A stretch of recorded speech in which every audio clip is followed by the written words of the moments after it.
Battlefield 2042. This year's Cyberpunk, perhaps. I mean, this year's second Cyberpunk after the first Cyberpunk. You've all likely heard about the quality, or lack thereof, in the most recent EA DICE first-person shooter, especially stemming from the concerning beta that demoed a few weeks before the final game released on the 19th of November. Battlefield in general is no stranger to releasing in a half-finished state, as franchise fans would agree. But this time, the air surrounding the launch feels different. Some may even describe it as feeling sinister, perhaps. Previous installments of the large multiplayer games would release with server issues and quirks that fans collectively didn't enjoy, but Battlefield fans would generally stick it through because they could see the diamond in the rough at the end of the day, the game that DICE promised it would be each time. With Battlefield 2042, I just can't see that diamond. I'm not saying it's not there, it could be. I'm just saying it's clouded by so much dust and debris that I'm not nearly as sure as I would be in previous titles. Right now, I see a game plagued with gameplay design decisions that weaken the experience. Right now, I see a plague of bugs and performance issues that detract from any of the strengths you might experience in the game. And right now, I see a game that perhaps had too grand of a vision, so much so that it fell under its own weight. Regardless, the experience to me isn't an enjoyable one, and it's one that I'd recommend against trying, regardless of how enjoyable the core Battlefield experience is to you, because there's just so much work left to be done on this game before it can be reliably enjoyed, and to pay market price for something so broken is just borderline offensive, and it completely sends the wrong message to DICE and EA about what gamers are willing to accept. There's a fair bit in the package to actually talk about, from the large player-filled conquest and breakthrough modes which serve as the game's staples. This is where you would find your massive gunfights, and only in Battlefield moments like, piloting a quad bike into a helicopter, or ejecting from a jet before rocket blasting an opponent's jet that's right behind you, that kind of shit that you see only in trailers. Except in Battlefield, it's never been only in trailers. These are actually moments that you would be able to experience in-game. And these are the modes where feasibly that would most often happen. Then there's the hazard mode, player vs player, team-based survival extraction game mode that feels entirely like a superfluous side mode that doesn't entirely feel additive to the overall experience.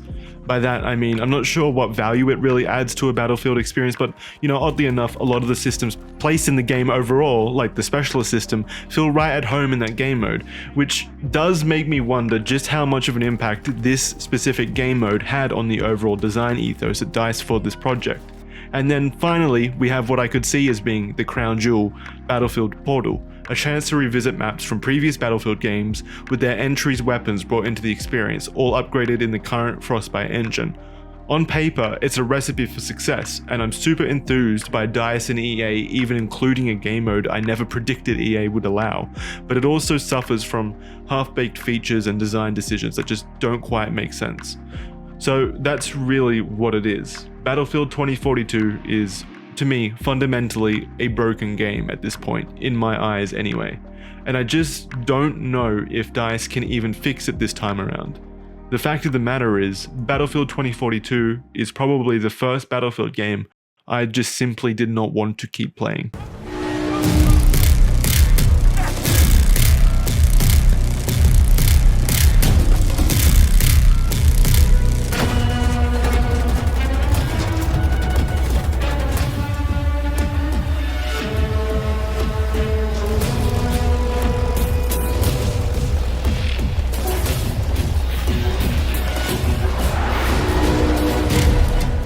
So the thing I was most nervous about going into Battlefield 2042 after the beta experience was the general performance and stability of the game.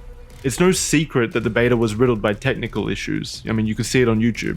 These ranged from hilarious physics and player model ragdoll bugs to hard crashes and infuriating visual bugs that made it impossible to enjoy the experience. But the point was that it was just almost wholly a bug-filled mess. Luckily for us selfish gamers, demanding playable games for the money we pay, DICE and a fervent army of apologists typed up threads and comments noting that this was a 3-month-old build of the game, and they'd have all these issues ironed out by launch surely. Side note, I've said this before plenty of times, but I just don't understand how gamers still keep falling for that line. 3 months in a typical game development environment, especially at AAA levels, is not long at all. You know, I'd wager that have never been a time in game development where that line has ever turned out to be even remotely accurate. And, you know, the game has turned out to be wildly different from the experience that the 3-month-old code gave you. In this situation, yeah, shockingly no, there was no magic solution, and while some of the bugs have been mitigated from the beta, it is still entirely a shockingly buggy experience. It feels ridiculously unpolished, from untextured debris created from what minimal destruction there is in the game, to lighting bugs, to connection issues, to stuff like shots not registering, and, you know, static animations playing out in the distance, which makes enemies and allies both look like scarecrows gliding across the battlefield. You know, yeah, sure, these are all things I could see DICE fixing relatively easy and quickly with a few more months of polish, but at the current state, they do detract from the game at least somewhat significantly. What detracts far more on a moment-by-moment basis is the general performance. It's just absolutely awful, and it really makes the game miserable to play, at least on PC. I've got an RTX 2080 Ti and an Intel 9700K, and I couldn't even run this reliably at 1440p with low settings and DLSS on. Like, what? The frame rate would generally be hovering around 70, which, you know, isn't exactly an issue. I mean, yeah, it's low for the hardware and resolution, but it wouldn't be a large issue actually playing it if it stuck to that number. What is an issue though, it just doesn't manage to stick to a consistent frame rate at all. The frame pacing and jittery nature of the frames dipping all the time leaves the game feeling really unenjoyable to play, especially with so much happening on screen, and you know, there's a strong focus on actually being able to aim reliably, and you just don't get that with the frame rate acting so inconsistently. Couple this with hit registration not feeling fluid already, the issues compound to create a game that does not at all feel fluid to play. For an RTX 2080 Ti to be struggling to maintain frames on low settings at 1440p, there has to be something seriously wrong with this game's stability for that to happen. It's not the highest end GPU range, sure, but it's still pretty far up there, and it still reliably hits 60 frames per second at 4K in other modern games, so I would definitely expect it to hit something stable at 1440p for a game that looks, you know, decidedly last gen across the board, really. Yeah, that's right, I insulted Battlefield's visuals. That's a big no-no in the games industry, but my god, this title just does not capture the same technical wows as the previous titles in the franchise did at all. I can't even tell if it's like the map design or the technical aspects or the frame rate that are leading me to feel this way. I mean, I'm willing to bet it's like a combination of all three aspects. But what I did feel coming away from this was it was just visually uninspired and dull at times, and it ran like absolute shit. And this is seriously reason enough to warrant sternly recommending against this title in my eyes. Like, I don't think I could realistically, in good conscience, recommend a game that does not function well at all, and this definitely does not function well at all. And I also want to note that the DLSS implementation did not seem to function, or at least it had a negligible impact on performance, as did lowering the quality levels themselves. I genuinely think the game is just far too taxing on CPUs, and that's where a lot of the performance issues stem from. But, you know, that's just a guess. I don't know what's going on over at DICE.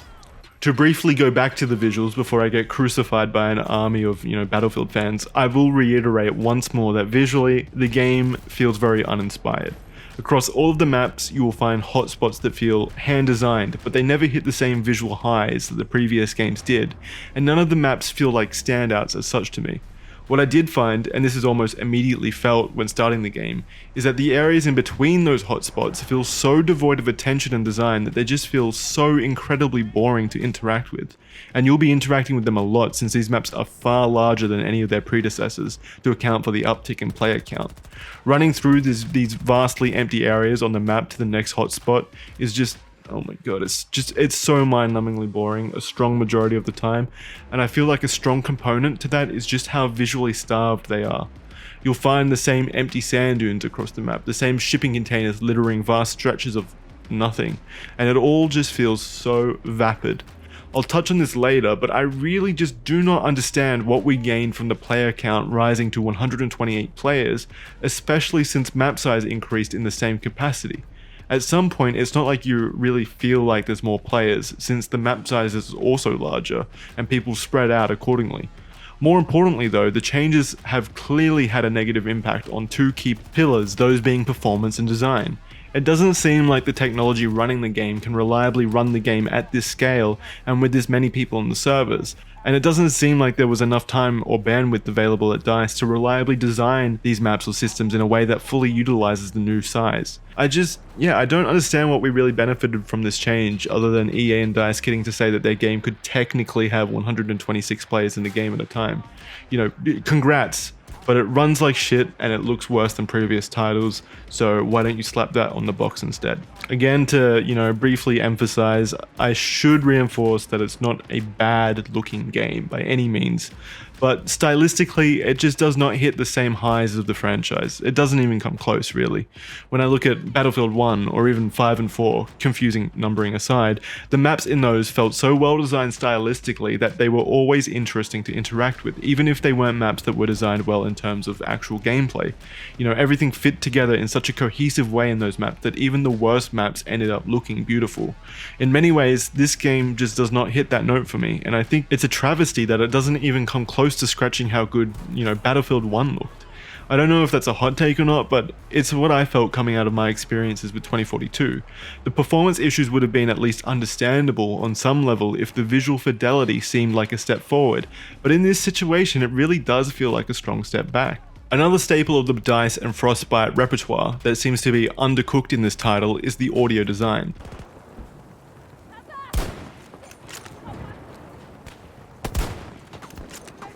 It's, again, not good, which is a damn shame since it's something that DICE has really excelled at in the past. There's just something really weird going on with the situational audio in this one. I could never reliably tell where gunshots and footsteps were coming from, and it led to very confusing experiences where I'd be whipping back and forth trying to figure out where a sound came from, and it was almost never where I expected it would be. The sounds themselves are also hit and miss, and the soundscape in general feels underdeveloped and half realized, which is a running theme for this game. Nothing technical in this game feels like it hit the mark exactly, and it really did impact my enjoyment far more than any gameplay decision ever could have, because even if the gameplay decisions were good, how on earth would I know when I'm peering into the experience through a haze of issues and frame rate drops? Just extremely disappointing showing on a technical front this time around, and I can't even imagine how the game runs on console, let alone previous generation consoles.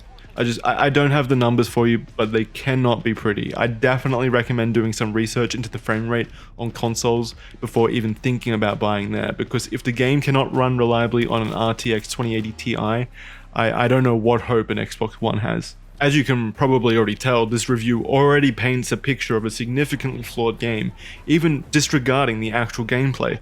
But let's be fair and thorough and actually go into what's on offer in that category to try to determine whether there is anything here that's maybe salvageable. The core offering here, the one most people expect from a Battlefield game, is this time called All Out Warfare. It's an apt name, and it's a large sandbox where most players will be found at the end of the day. Split into two modes, Conquest and Breakthrough, there's at least some sense of variety in how you want to experience All Out Warfare, but sadly, both modes miss the mark, and it comes down to the DNA of the game design more than anything.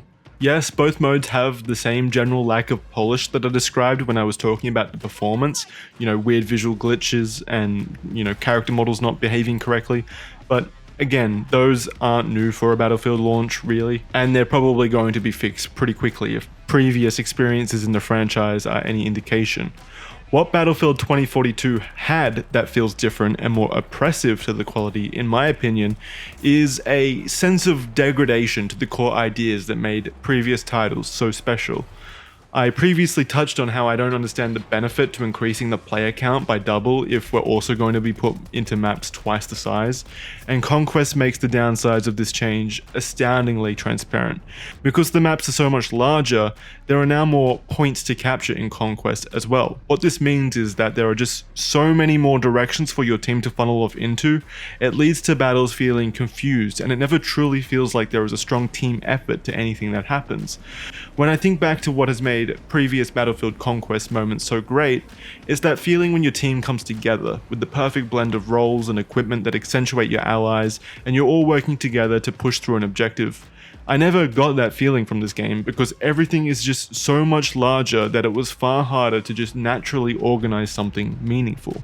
The game mode itself never feels cohesive, it feels chaotic and generally not in a good way. You're constantly respawning before getting killed from a sniper you never saw, or a helo you never heard, or in some extreme cases a hovercraft attached to a side of a glacier for some reason. And yeah, you feel decidedly alone in what should be a large team-based game mode. When you add in the annoying weapon bloom on some weapon classes, you really do feel like you are not contributing much to any kind of unified effort, when all you are doing is respawning and dying before arbitrarily running towards another sector where you'll probably meet the same fate. It's not so much a matter of getting good when the gameplay systems are designed in the way that they are, because there's no opportunity to really get good in this Battlefield. To further expand on this feeling of disorganization, let's talk about the elephant in the room, the specialist system. Battlefield has historically always been a class-based game. You choose between things like assault, recon, engineer, etc., and each class would have specific weapons and tools that they'd then be able to use on the battlefield. It was a fantastic piece of Battlefield identity that the series always had, and it extended to giving identity to the players themselves using the system. You'd very easily be able to tell what role your teammates would be attempting to play, and you'd in turn very easily be able to adjust your playstyle or role to accentuate that. While faint echoes still exist in the Battlefield 2042 specialist system, it is fundamentally so neutered that it does end up losing that identity. You are able to choose between a cast of no-pats, named characters in the Battlefield 2042 universe that each bring with them a skill and gadget unique to them. Think operators from Rainbow Six Siege, for example. These at least somewhat serve as the substitute for the class system from previous titles because they still fill those roles somewhat. You'll have your assault specialist and your recon specialist, for example, each with a skill and gadget that best suits that playstyle. For example, one specialist can shoot a healing syringe at teammates, so, obviously that specialist is best geared for a medic or support role. I think her name's like Flak or Falk or something. That's different to Sundance, who is more geared for assault, with a belt of variable grenades designed for different targets and a wingsuit for quick movement across the battlefield. So yeah, on paper that sounds pretty good, and you may be wondering what's wrong with the system if it still fulfills the same core objective that the previous class system was designed around, since ostensibly specialists do still have those unique skills and gadgets that set them apart from one another. It's everything else, right? Everything else in a specialist loadout is just completely customizable. So, for example, let's talk about that medic specialist again, Falk or Flak or whatever her name is. Regardless, you can now customize her to carry a rocket launcher and a fully automatic light machine gun, stuff that you would never be able to do with a medic previously. So now you have a medic who can revive anyone she sees, she can take down vehicles with a rocket launcher, and she can just mow down enemies at conquest sectors with that light machine gun. So that's an obvious choice, isn't it? You're pretty much fulfilling 3 of the previous game's classes' role with one specialist in this situation, so why wouldn't you choose that? The problem is every other player on the battlefield is thinking the exact same thing. So what's the point of working together in a team-based all-out war game mode when everyone has the freedom to be everything they could possibly need? It really does lead to the game feeling disorganized, as I said previously, and it influences the gameplay loop significantly. It just cheapens the experience. Couple that with the fact that several specialists are just downright useless, you're definitely going to be seeing a battlefield full of the same characters with the exact same loadouts doing the exact same things and fulfilling the exact same roles. And I really did end up feeling that the most in Conquest mode, which in turn made it the least enjoyable mode available in Battlefield 2042 for me. The other component to the Battlefield All-Out War experience, Breakthrough, did tend to mitigate some of the more annoying aspects of the game design from Conquest, at least in my experience. In this game mode, one team attacks a set of objectives while the other team defends those objectives. The attacking team has limited respawns, so it's about using those lives correctly and working with your team to take the sectors, pushing the defending team back further and further across the large-scale maps. So I think the more focused team-based gameplay here lends itself better to what works well in Battlefield 2042, and I definitely had more moments of team-based fun here than in Conquest, but it still fell just short of being a game-defining experience or something that I could realistically recommend the game for. Yes, the technical issues still exist here. Yes, all of the previous gameplay issues are also still felt here, but it's actually the balancing which I felt was the most unique deterrent here, with there not being enough close matches for the mode to feel really engaging. I wouldn't be able to tell you why this was the case necessarily, since both teams should be fairly balanced owing to the fact that each specialist is able to use anything, a point I will continue to note, but a strong majority of the games did feel unfair, either to my advantage or against my advantage. So Breakthrough, yes, more enjoyable than Conquest, but not by a whole lot, realistically. The second game mode on offer in this trilogy of experiences is Hazard Zone, and this one feels at odds with the core package and almost synergistically designed around the gameplay systems at the same time. I know that sounds stupid, but give me a second to explain. So, you and a squad are dropped into a map and given 15 minutes to scavenge up as many satellite drives as you can find in that time. The main draw is that there are several other competing teams doing the exact same thing. There are serious stakes in this game mode, at least comparatively, meaning you have a single life and loadouts that are far more restrictive than all-out warfare. In many ways, the specialist system seems like it was designed for this game mode first, and then ported over to the other mode, which is where the synergistic design comes from. But at the same time, I can't help but feel like the game mode itself is just so out of place with what people come to Battlefield for, and I don't think it will prove to be a solid addition to the package. And I have my strong reservations about the longevity of the mode itself, given that it's locked behind the price tag of the game and not free to play. I don't necessarily have anything against the game mode. It does provide some very enjoyable team-based gameplay, and your actions do feel a lot more impactful than the all-out warfare mode, which is a great thing. You get currency for surviving rounds, with more money for each satellite drive you return, which you then use to buy new loadout options and skills for the next run, and it does feel like a pretty solid gameplay loop, but again, I just can't get over the feeling that it's an experience that is so far from what people come to Battlefield for, and I would see myself getting pretty quickly tired of the mode if I had to keep playing it. I will say though, and this surprised me, that it's probably the most technically proficient game mode of the bunch, which again makes me think that this was perhaps in development a bit longer, or something, I don't know, maybe not, maybe it's just the fact that there are far less players in it.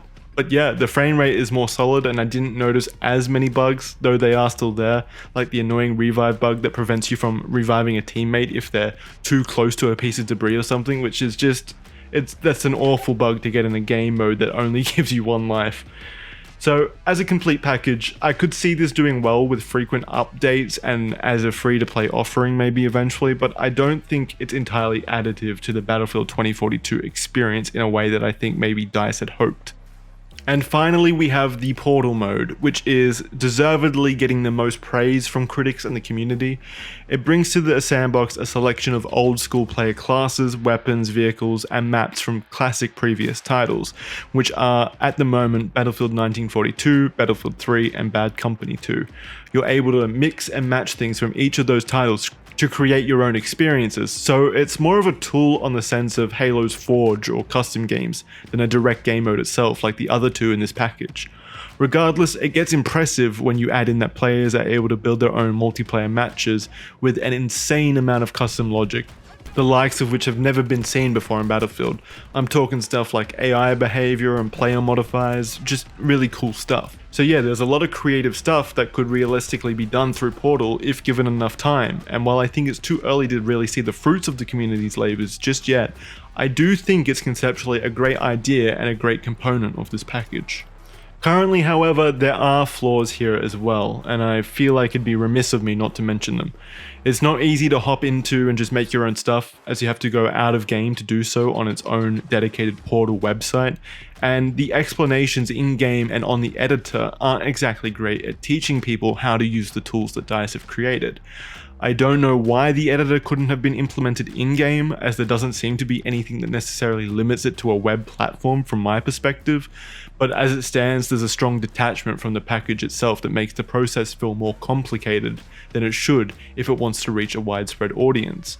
Furthermore, I really think that DICE should have included some bespoke game modes that they had created themselves to really sell the experience and get the creativity brewing for the community, or at least to show people what's possible if they take the time to learn the Portal editor. For now, however, the Portal experience is mostly made up of revisiting those older Battlefield games as they were when they first released on those 6 classic maps, and a few minor unique game modes like Zombies, where one side spawns with knives and you have to hunt down survivors. So yeah, I'd keep an eye on this for the future though, as the potential is there for something special to happen if DICE continues to invest in the Portal system, and I guess the community continues to invest in the Portal system as well. And yeah, overall I am pretty happy that this was even included, and I can't wait to see how they add on to it, because again, much like Halo's Forge system, I can definitely see this adding a lot to the franchise, and really with the creation tools available, the sky's the limit for what people can do. And yes, I do find it pretty funny that the best part of this Battlefield 2042 package is the game mode where you can turn off the things that DICE has added to the new game. I do think that's pretty funny. Battlefield 2042 as a complete package is, in a word, unfocused. It feels like the three modes speak to three different competing opinions over at DICE, and the result is a messy product that hardly seems to function at the end of the day. There is this weird mismatch between the classic Portal experience, where you play those three classic Battlefield games on iconic maps that tend to speak to a deep understanding that DICE has of their franchise, while on the other hand, you have All Out War and Hazard Zone, which appear to indicate that perhaps DICE thinks that the classic experience has had its time in the sun and Battlefield needs to evolve in a new direction. If my experiences in Battlefield have taught me anything, at least at launch though, it's that Battlefield fans far prefer the team-based experiences that those classic games in Portal allow over the unfocused new game they've ended up building. And I completely agree. So many elements within Battlefield 2042 have been done better elsewhere, and in the journey to replicate those elements, I truly believe DICE has lost the spark that makes Battlefield Battlefield. The emergent and team-based gameplay that the franchise was built on are missing, and it feels like an admission on DICE's part that they're ready to leave those elements in the past, and I think that would be entirely detrimental to the franchise overall. I didn't really touch on the number of maps, of which I feel there are not enough in the core game, and I didn't mention the many odd omissions to the game like in-game voice chat and no scoreboards, but you can go find Reddit posts and Steam reviews that hit on all of those notes and echo how much it feels like the game has regressed in many different aspects compared to its predecessors. Another note that I didn't really touch on were the storms that appear in-game, and that's due to there not really being much to say about them at all. They're a cool concept, but they don't really feel at all impactful to the matches they show up in, and so they tend to feel like an easily avoidable gimmick at the end of the day.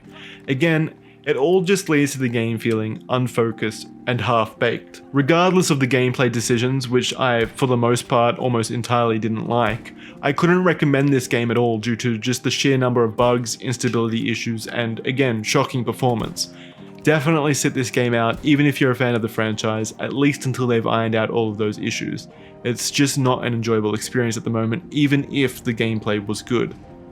If you're into arbitrary scores, I give Battlefield 2042 a 4 out of 10, a 40 out of 100, or a 2 out of 5. And again, I would not recommend this game to anyone until it's fixed, and even then, I think it'll prove to be one of the weaker, if not the weakest Battlefield title to date. That's going to do it for this video. I hope you enjoyed and can at least understand where I'm coming from if you maybe feel otherwise about the game. For the love of God, please remember that this review isn't an attack on you or anything like that, but I want these reviews to be an honest articulation of how I feel about an experience, and I really did just not enjoy this game at all. Let me know what your favorite Battlefield game is down below though, and remember to leave a like and subscribe if you like these kinds of videos, because I definitely want to keep doing these reviews. They're a lot of fun to do. Anyway, thanks for watching, and I'll see you guys next time. Bye.